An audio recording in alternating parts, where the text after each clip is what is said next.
There are things a man says in a crowded room that he believes no one will remember. He is always wrong. The woman he says them to remembers every word, the precise tone, the exact angle of his head, the way the candlelight caught the indifference in his eyes.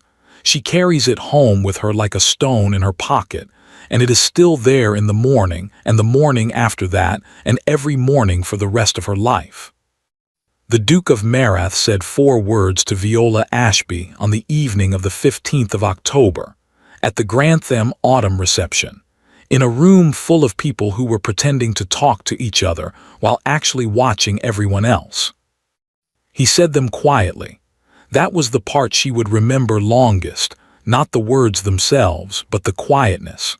The casual, unhurried quietness of a man who had never once considered that the person he was speaking to might matter. Viola had been standing near the east window with a glass of wine she hadn't particularly wanted, watching the room with the composed expression she had spent years perfecting.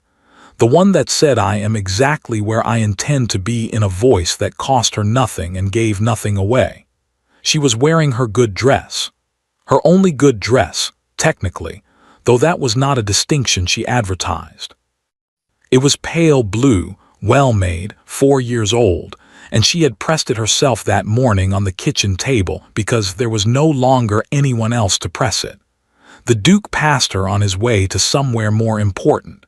He slowed. He didn't stop, not entirely, but there was a fractional pause, a slight inclination of his head, as though something had caught his attention the way an unpleasant smell catches attention. Then he said, in a voice pitched precisely low enough to reach only her, "Do you always bring the smell of a poor house into other people's rooms, Miss Ashby?" And he walked on. The woman to Viola's left had heard. The man behind her had heard. She could tell by the quality of the silence that bloomed outward from the moment like a ripple. The suddenly very focused attention on wine glasses, on ceiling moldings, on anything that was not Viola Ashby standing by the east window. She did not move. She stood exactly where she was, with her glass of wine and her pressed dress and her composed expression, and she waited until the ripple had settled and the room had rearranged itself around the moment and moved on. Then she finished her wine, set the glass down on the tray of a passing footman, smoothed her skirt. She did not look for the Duke. She did not cry. She went home. The house was quiet when she returned. It was always quiet now. That was one of the things she was still adjusting to, the particular quality of a house that used to hold more people and no longer did. It wasn't an empty quiet. It was a remembering quiet. Every room in it knew what it used to sound like. Hobbs was waiting in the entrance hall with the careful, unhurried posture of a man who had decided, somewhere in the last 2 years, that the most useful thing he could do was simply be present. He was 64 years old and had worked for the Ashby family for 31 of them, and had stayed on after Robert Ashby's death at a salary that Viola could not quite afford, and that he had not once mentioned. He took her coat without a word. She stood in the hallway for a moment, looking at nothing in particular. "I'll make tea," Hobbs said. "Thank you," she said.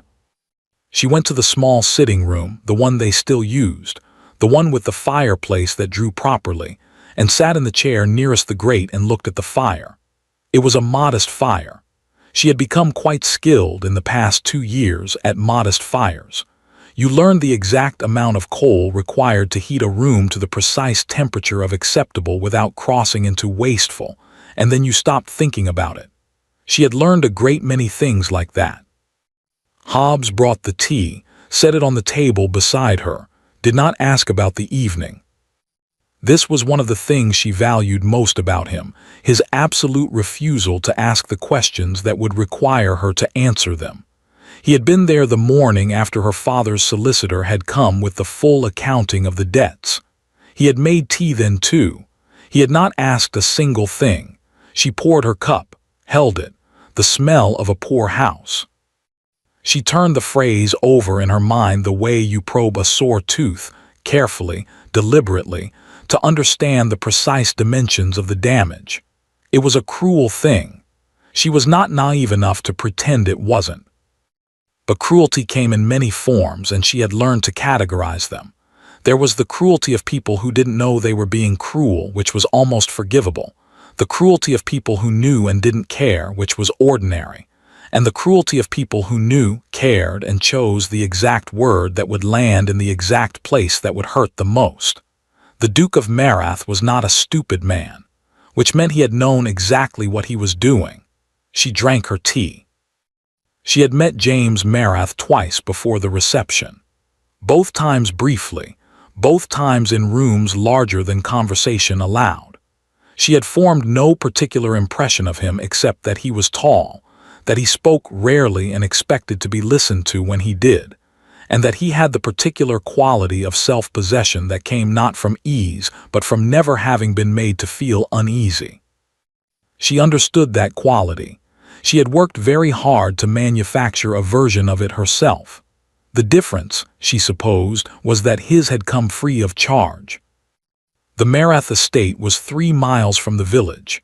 She had passed it occasionally on the road, the long stone wall, the iron gate, the avenue of oaks that disappeared into the grounds. It was the kind of estate that announced itself without effort, the way very old money announced itself, simply by existing and being large and having been there longer than anything around it. Her father had spoken of the Maraths occasionally. She was trying to remember now, in the sitting room with her tea, what he had said. Something about the old Duke James's father being a fair man. Something about a transaction long ago, the details of which she had not paid sufficient attention to at the time, because at the time she had been 19 and insufficiently interested in her father's business affairs. She was paying attention to a great many things now that she had previously considered someone else's concern.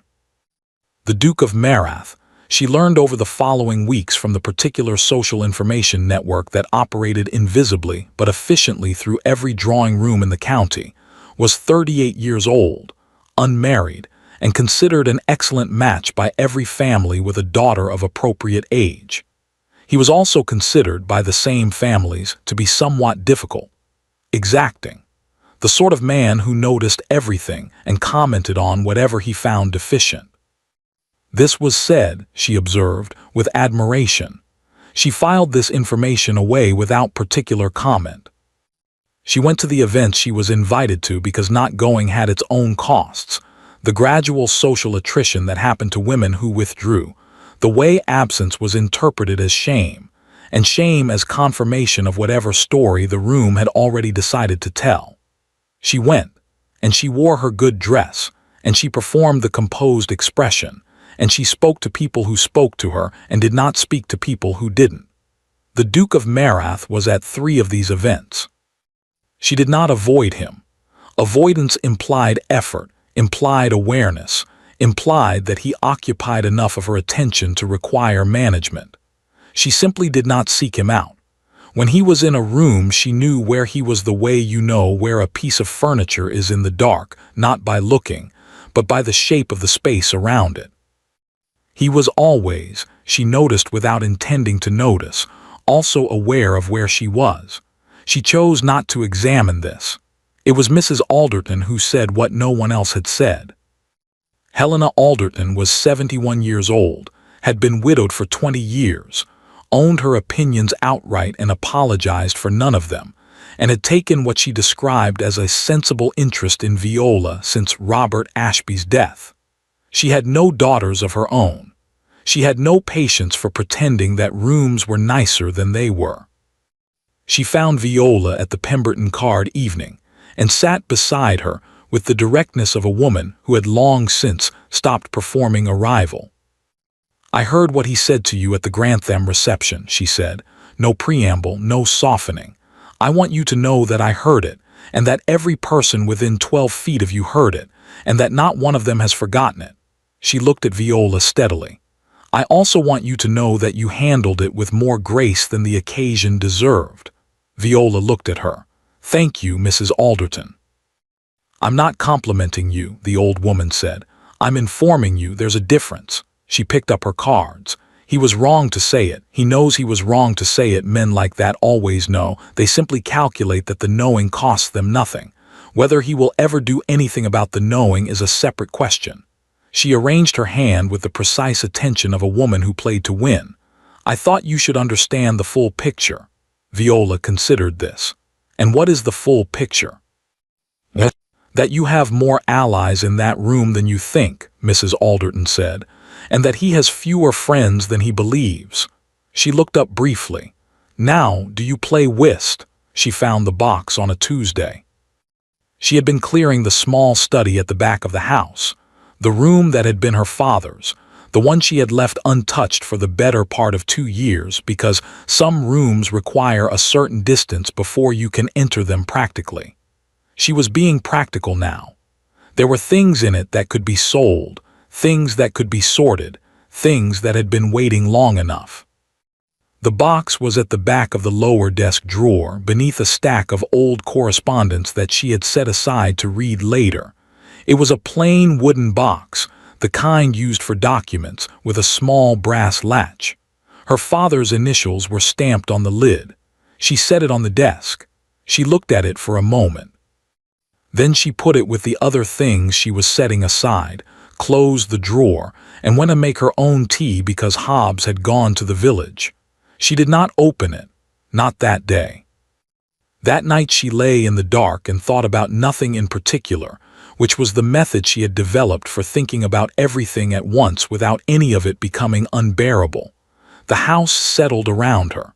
A branch moved against the window. Somewhere down the lane a dog was briefly, distantly concerned about something.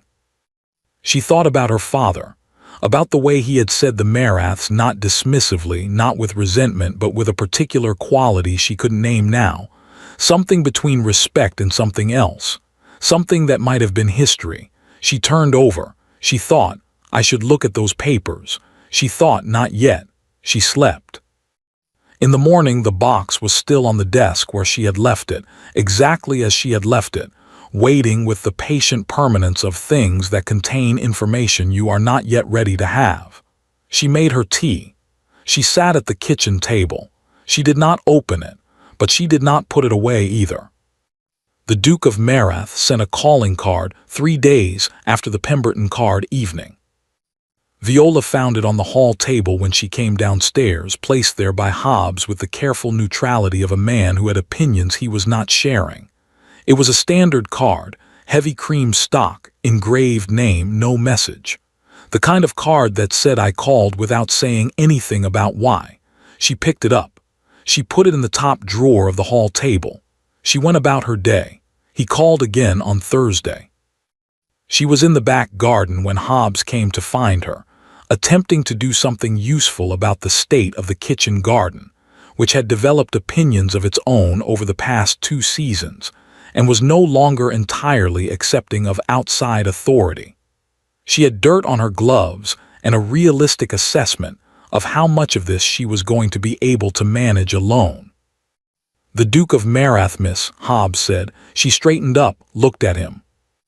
Hobbs looked back with the expression he used when he was waiting for instructions, and had no personal investment in the outcome whatsoever, which was to say, the expression he had been using consistently for 31 years, while clearly having a great deal of personal investment in nearly everything.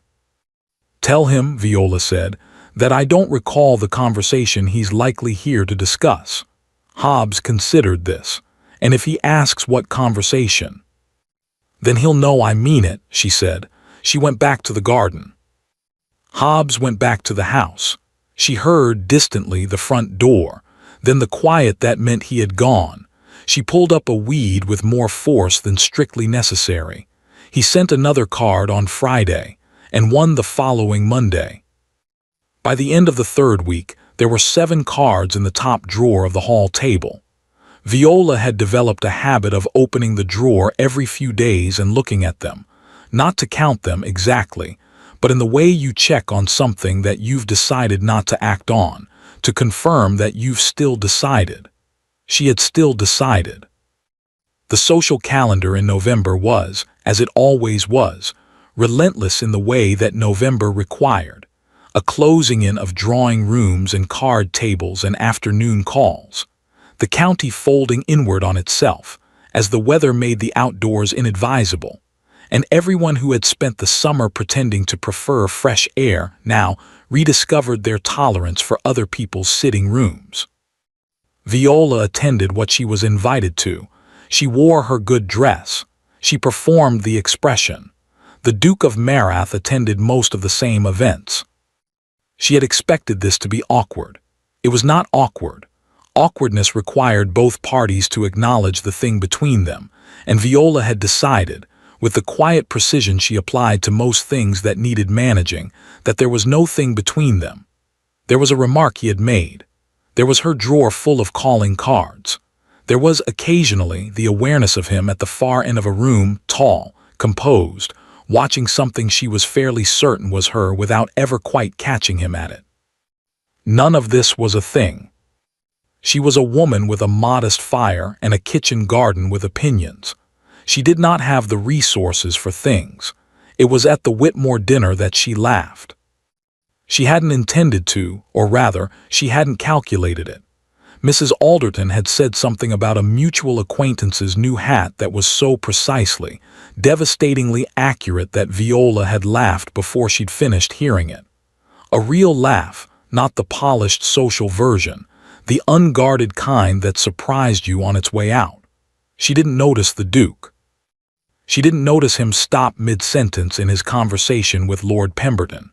She didn't notice the way he turned, not fully, just fractionally, the smallest possible movement that could still be called turning, toward the sound. She didn't notice any of this. Lord Pemberton noticed all of it. He waited until the moment had passed and then said, with the tone of a man raising a subject he'd been waiting to raise, "James." "Don't," said the Duke.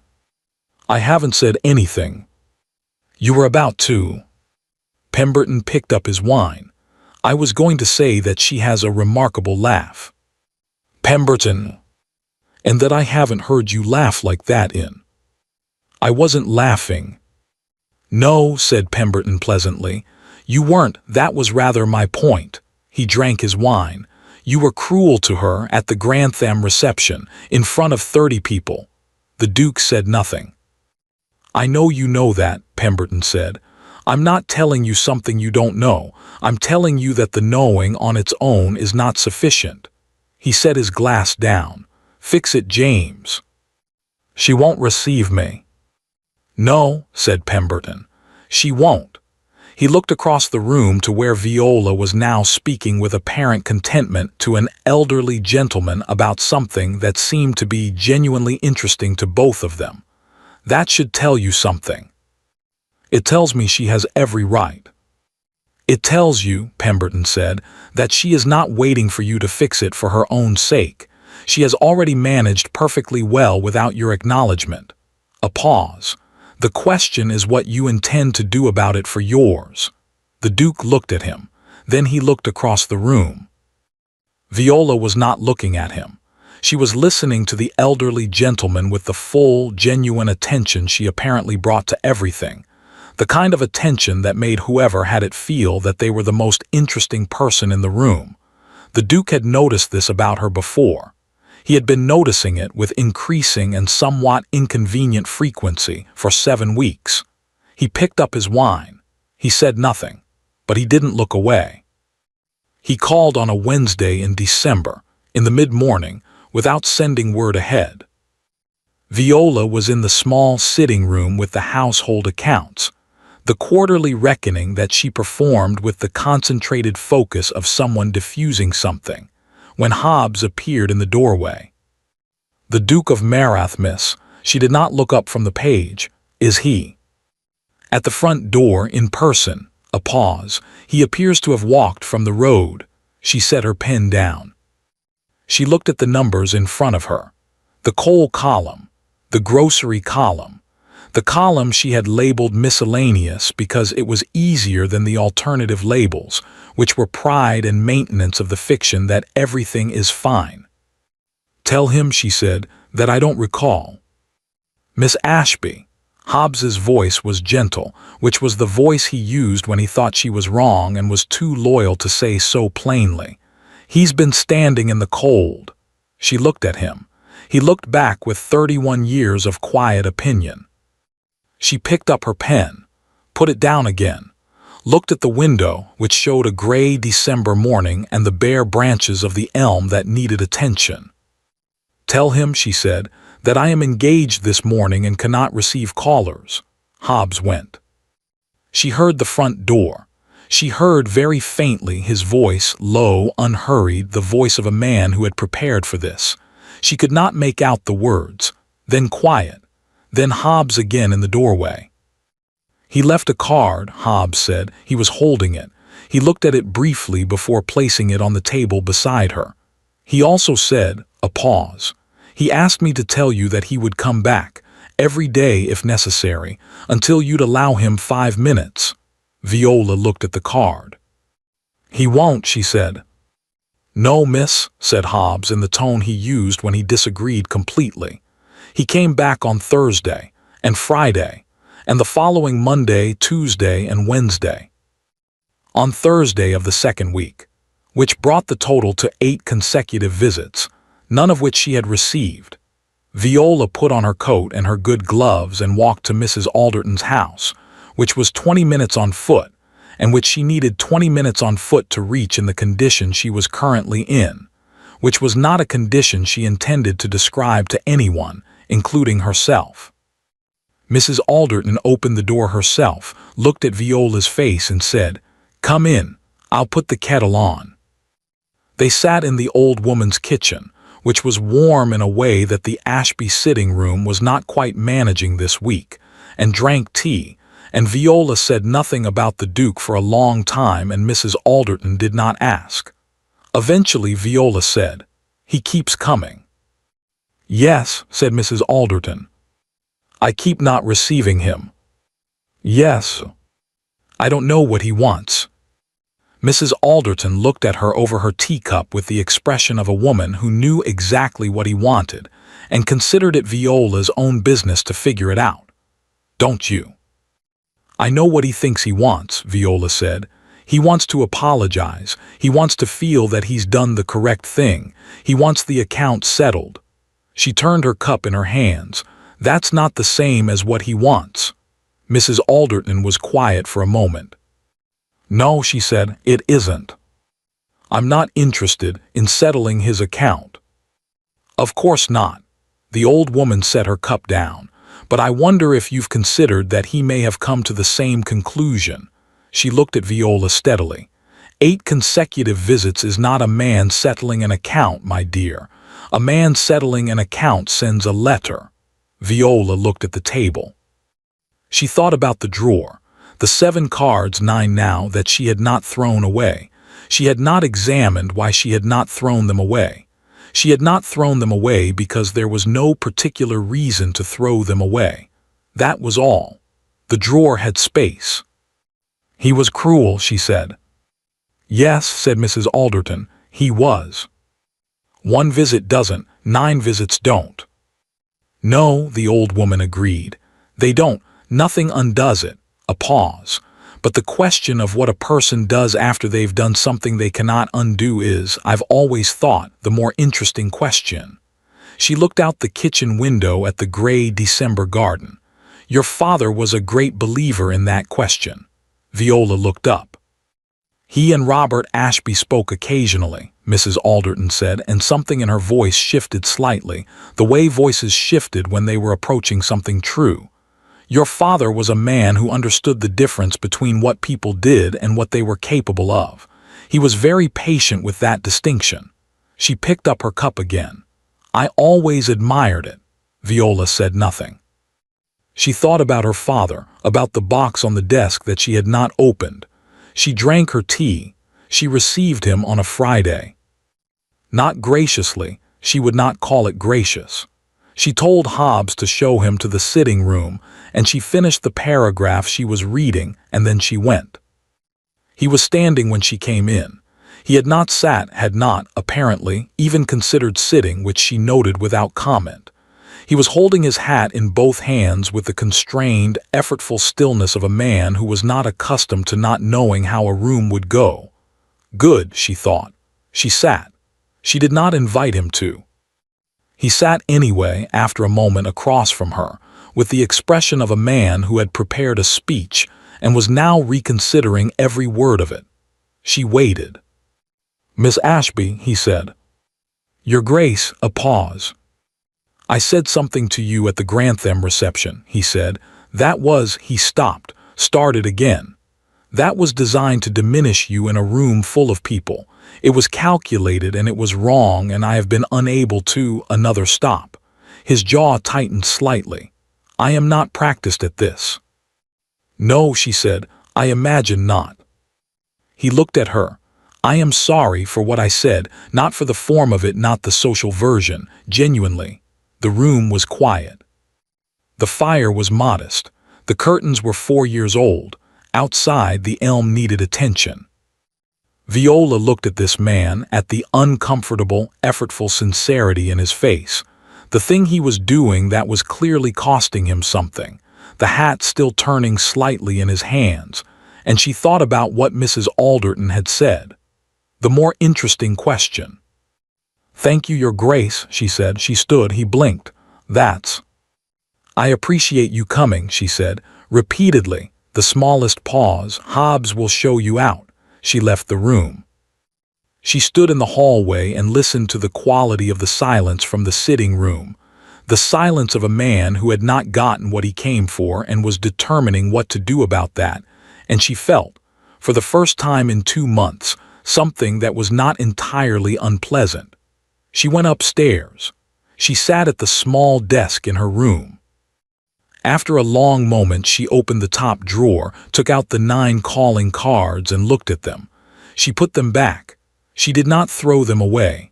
The box was still on the desk in her father's study. She opened it that evening. Not because of anything in particular. Not because of the Duke, or the visit, or Mrs. Alderton's careful words about her father and his patience with the distinction between what people did and what they were capable of. Not for any reason she was prepared to name. She unlatched the brass clasp and lifted the lid. Inside were documents, folded papers, some yellowed at the edges, some newer, letters, a small leather notebook, and at the very bottom, beneath everything else, a sealed envelope with her name on it in her father's handwriting. She picked up the envelope, held it, set it aside for now. She began with the documents. The first 3 were routine estate papers, boundary surveys, lease agreements, the ordinary paperwork of a family that had owned land for generations. She set them aside. The 4th was a letter, dated 18 years ago, addressed to her father from a solicitor she didn't recognize. She read it. Then she read it again. She sat back in the chair. Outside, the December wind moved through the elm. The modest fire in the grate needed attention. Somewhere in the house Hobbs was doing something quiet and useful, as he always was. Viola held the document in her hands and looked at her father's name at the top of it, Robert Ashby-esque, and thought about all the things she had not known, and all the things she had not thought to ask, and the particular grief of understanding someone more completely after they were no longer there to be understood. She sat in her father's chair for a long time. Then she picked up the sealed envelope with her name on it, and she opened it. The letter was 4 pages long. Her father had written it 2 months before he died. She could tell by the handwriting, which was still firm but had acquired the slight deliberateness of a man who was choosing his words with unusual care. Not the quick, practical hand of his correspondence. The hand of someone writing something they had been putting off for a long time. She read it by the fire in his study, in his chair, with the document from the solicitor on the table beside her, and the rest of the box still open and waiting. My dear Viola, if you are reading this, then I have left things in a state of disorder that I should have addressed while I was still present to address them. I am sorry for that. I was, in this particular matter, a coward, which is a quality I hope you have not inherited, though I suspect from the evidence that you are rather braver than I was. There is a document in this box relating to the Marath estate. I want you to understand what it is before someone else explains it to you in terms that may not serve your interests. In the autumn of 1809, the late Duke of Marath, James Marath's father, came to me with a difficulty. The estate was solvent in land but not in capital. A legal dispute over the original title grant had been raised by a distant claimant, and without immediate funds to contest it properly, the title itself was at risk. The late Duke was a proud man and did not find it easy to ask, but he asked. I lent him the money, not through a bank directly, personally, from the remains of what your grandfather had left me. It was, I will be honest with you, nearly everything I had in liquid form at the time. Your mother was not entirely pleased. In return, the late Duke signed a document acknowledging the debt and attaching, as security, a portion of the Marath estate title, a legal instrument that meant, in plain terms, that the Marath title could not be transferred, contested, or sold without the resolution of that debt or the consent of its holder. The debt was never formally repaid, not because the late Duke was dishonest, he was not, but because he died before the arrangement was settled, and his son inherited an estate whose papers I suspect were not thoroughly examined, and here is the cowardice, did not pursue it. I did not want to be the man who arrived at a new duke's door demanding payment. And then the years passed, and it became the sort of thing one means to address and does not. The document is legally sound. I had it reviewed in 1817. It remains in effect. What you do with this information is entirely your decision. You owe the Marath family nothing. But I want you to know, and this is the part I find hardest to write, that James Marath's father was a good man who was kind to me when kindness was not required. Whatever his son may be, I would ask you to hold that separately. The signature on the deed is mine. The estate, in a technical sense, has always been partly yours. I should have told you sooner. I am sorry that I didn't. With all my love, your father Viola read the letter twice. Then she folded it along its original crease and placed it back in the envelope. She picked up the document from the solicitor. Read it again, more carefully this time, with the letter's explanation beside her, following the legal language to its conclusion. Her father was right. It was legally sound. She could see that even without a solicitor's opinion, which she would need eventually, but the instrument was clear, the signature unambiguous, the terms exactly what he had described. She set it down. She sat in the chair for a long time, watching the fire reduce itself to embers, thinking about an autumn evening in 1809 that she had not been alive for her father at his desk, counting what remained of his capital, deciding to give nearly all of it to a proud man who had asked. Her mother not entirely pleased. The years passing. The debt sitting quietly in a box in a drawer, waiting. She thought about James Marath inheriting an estate whose papers he had perhaps not thoroughly examined. She thought about a man standing in her sitting room with his hat in his hand saying, "I am not practiced at this." She thought about 9 calling cards in a drawer. She did not sleep well. She went to Mrs. Alderton in the morning. Not for advice. She had made certain decisions by the time she arrived, and she was not looking to have them unmade. She went because Mrs. Alderton was the only person she trusted to hear the full account without either dramatizing it or diminishing it, and because there was a particular relief in saying a thing aloud to someone who would simply listen. She told her everything. The box, the letter, the document, the legal instrument, the signature.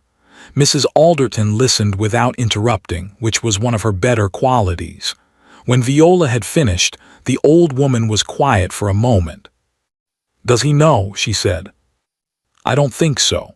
My father believed he hadn't examined the papers thoroughly." "Will you tell him?" Viola looked at her hands. "Yes." "Why?" It was a direct question, and it deserved a direct answer. Viola had been working on the answer since approximately 2 o'clock that morning. "Because it's his estate," she said, "and because my father asked me to hold his father separately from whatever his son may be, and because," she stopped, pressed on, "because I am not interested in leverage. I never have been." Mrs. Alderton looked at her for a long moment. "Your father," she said, "would have been very proud of that sentence." Viola said nothing. She looked at the old woman's kitchen window, at the pale winter light coming through it, at the bare garden beyond. "There is one other reason," she said quietly. "I know," said Mrs. Alderton. "I haven't decided what to do with it yet." "I know that too," the old woman said. "Take your time." She sent a note that afternoon. Formal, brief, exactly the kind of note you sent when you were inviting someone to discuss a matter of business, which was what this was. It did not refer to the calls, or the cards, or the sitting room, or any of the things that existed between them in the category of not a thing that she had not been examining. She asked him to call on Tuesday at 11 o'clock. He arrived at 10:55. She received him in the study, her father's study, which she had cleaned and ordered since that evening with the box, which now felt like the right room for this conversation. The document was on the desk. The letter was in the drawer. She had decided she would show him the document and read him the relevant portions of the letter. She had decided she would be matter-of-fact about it. She was matter-of-fact about it. She showed him the document first, without explanation, and watched his face while he read it. He read carefully. He was, she had noted before, a man who read carefully, and she observed the moment he understood what he was looking at. A slight change in his posture, a stillness that was not his ordinary composed stillness but something deeper. He looked up. "This is your father's signature," he said. "Yes." "This document," he looked at it again, "this has been in effect for 18 years, she said. "Yes." He set it down on the desk with the controlled care of a man managing a strong reaction. "Did you know?" "I found it 4 days ago, in a box in this desk." She paused. "My father left me a letter explaining it. I'll read you the relevant portions." She read him the relevant portions. The study was very quiet while she read. When she finished, she folded the letter and put it back in the drawer and looked at him. He was looking at the document on the desk. His expression was, she tried to find the word for it, not the carefully managed face she had catalogued across dozens of rooms and 9 consecutive visits. Something beneath that. Something that was working through multiple things at once and not finding easy resolution. "Your father saved my family's estate," he said. "And then he stopped." "Yes," she said. The word landed quietly, not as an accusation, simply as confirmation. He looked at her then, really looked at her, with the full, uncomfortable honesty of a man who was not being permitted to look away from something, and had stopped trying. "Miss Ashby," he said, "I don't know what to say." "You don't need to say anything today," she said. "I showed you this because it's yours to know. What you do with it is your concern." She looked at him steadily. "My solicitor will contact yours about the legal resolution. It's straightforward. The debt was effectively settled by time and circumstance, and the instrument can be retired cleanly. There's no claim being made." He stared at her. "You're not?" "No," she said. "You could." "I know what I could do," she said. "I'm not interested." He was quiet for a moment. "Why not?" he said. It was the same question Mrs. Alderton had asked. He deserved the same honest answer. "Because my father didn't do it for leverage," she said. "He did it because a man asked him for help and he had it to give." She paused. "I would like to honor that." The fire crackled. Outside the window the elm stood bare and patient against the winter sky. James Marath looked at Viola Ashby across her father's desk. At this woman who had been handed a weapon she hadn't asked for and had placed it on the table between them and told him it wasn't a weapon. And something in his face changed in a way that was permanent. She could see that it was permanent. Some shifts were visible the moment they happened, and this was one of them. "Viola," he said, not Miss Ashby, her name, the first time she looked at him. "I said something to you at the Grantham reception," he said, "that I have thought about every day since. Not because of this," he gestured at the document. "Before I knew any of this, I want you to understand that." "I know," she said. "I don't know how to undo it." "You can't," she said. "That's not how it works." "No," he looked at his hands briefly, then back at her. "Then I would like to spend a considerable amount of time doing something else instead, if you'll allow it." The room was quiet. Viola thought about a drawer full of calling cards, about a laugh she hadn't calculated, in a room full of people, that had made a man turn toward the sound without meaning to. About her father's handwriting on a letter that said, "I would ask you to hold that separately, and I suspect you are rather braver than I was." She thought about modest fires and kitchen gardens with opinions, and the particular relief of being entirely, completely yourself in a room where you had expected to perform. She looked at James Marath. "You may call on Thursday," she said.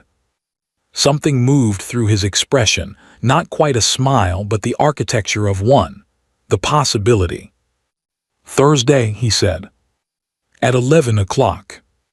"I'll be there at 10:55, he said. "I know," said Viola. And this time, when he left, she did not go upstairs and sit on the edge of the bed and stare at the wall. She went to the hall table, opened the top drawer, took out the 9 calling cards. She held them for a moment. Then she put them in her pocket and went to find Hobbs to tell him they'd be needing tea on Thursday. 1 year later, the Marath Library was warm in December. It was a good library, the kind that had been assembled over generations by people who actually read, which was rarer than it should have been, and which Viola had spent the better part of the year exploring with the focused pleasure of someone who had been given a very large and well-stocked room and told it was hers, which it was, which still, occasionally, on quiet afternoons, struck her as remarkable. She was in the chair nearest the window with a book open on her lap and a cup of tea growing cold on the table beside her. The afternoon light was thin and pale, the good winter kind that came in low and turned the room gold for an hour before the dark came. Outside, the oak avenue was bare. The grounds were frost-quiet. She heard him before she saw him, the particular sound of his step in the corridor, unhurried, familiar, the step of a man who knew where he was going and was in no particular rush because the destination was not going anywhere. He appeared in the doorway. She didn't look up from her book. "You're early." "I'm always early." "You're always exactly on time. There's a difference." He came into the room. She heard him cross to the fireplace, heard the small sounds of him adding wood, a thing he had begun doing without being asked, somewhere around the 3rd month, and had continued doing without acknowledgement, which was the manner in which they had both found they preferred things to proceed. Quietly, without announcement, simply by doing. She turned a page. "Pemberton has written," he said. "He wants to know if we'll come to them in January." "Tell him yes." "He also says Helena Alderton is threatening to organize some kind of dinner party." Viola looked up at this. "Is she?" "Apparently she has opinions about who should be seated where." He turned from the fireplace. There was something in his expression, the thing she had learned to read over a year of careful, daily attention, the thing that lived just beneath the composed surface and came out in moments like this one. Warmth. The private kind, the kind that wasn't performed for rooms. "She says she's been waiting to arrange a table properly for some time."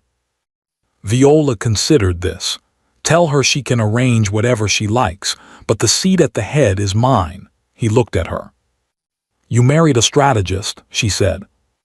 "I married a woman who was handed a weapon and put it on a table and told me it wasn't one," he said. He crossed the room and sat in the chair beside hers, close enough that their armrests nearly touched, in the easy, settled way of people who had learned the geography of each other. I have thought about that almost every day since. It was just the right thing to do. Yes, he said, it was. He looked at her, the full, unhurried attention she had catalogued at dozens of dinners and drawing rooms before she understood what it was. That was rather the point. Outside, the low winter light moved across the oak avenue. The fire found its rhythm. The room was warm in the way that rooms were warm when they held the right people, not the warmth of performance, not the careful warmth of social occasions, but the deep, unannounced warmth of a place where no one was required to be anything other than what they were.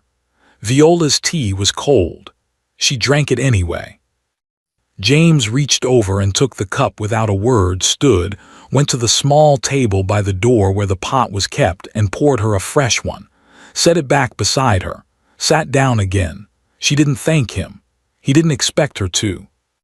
This was how it went and had gone and would go, the small daily exchanges of a life built not on grand gestures but on the accumulation of careful chosen acts. Wood on the fire, tea poured, a chair pulled out, a letter answered. The long, patient work of two people deciding every day to be present to each other. She turned a page. He picked up his own book. Outside, the pale light held for another few minutes, then let go, and the room settled into the comfortable dark of a December evening that had nowhere to be and nothing to prove. He had once said 4 words to her in a crowded room that he had believed no one would remember. He had been wrong about that. He had been wrong, it turned out, about a great many things, about what mattered in a room, and what a woman without a fortune was worth, and what it felt like to sit beside someone who had every reason not to trust you and had chosen, with open eyes and full knowledge, to stay. He thought about it still. He suspected he always would. Not with shame exactly, shame was a door you closed, with something more like gratitude, the kind that arrived late and quietly and made itself at home.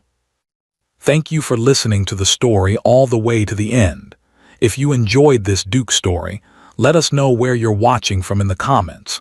And if you'd like to support the channel, you can join as a member or send a super thanks super chat. Your support truly helps us continue bringing these stories to life. Don't forget to subscribe for more stories like this.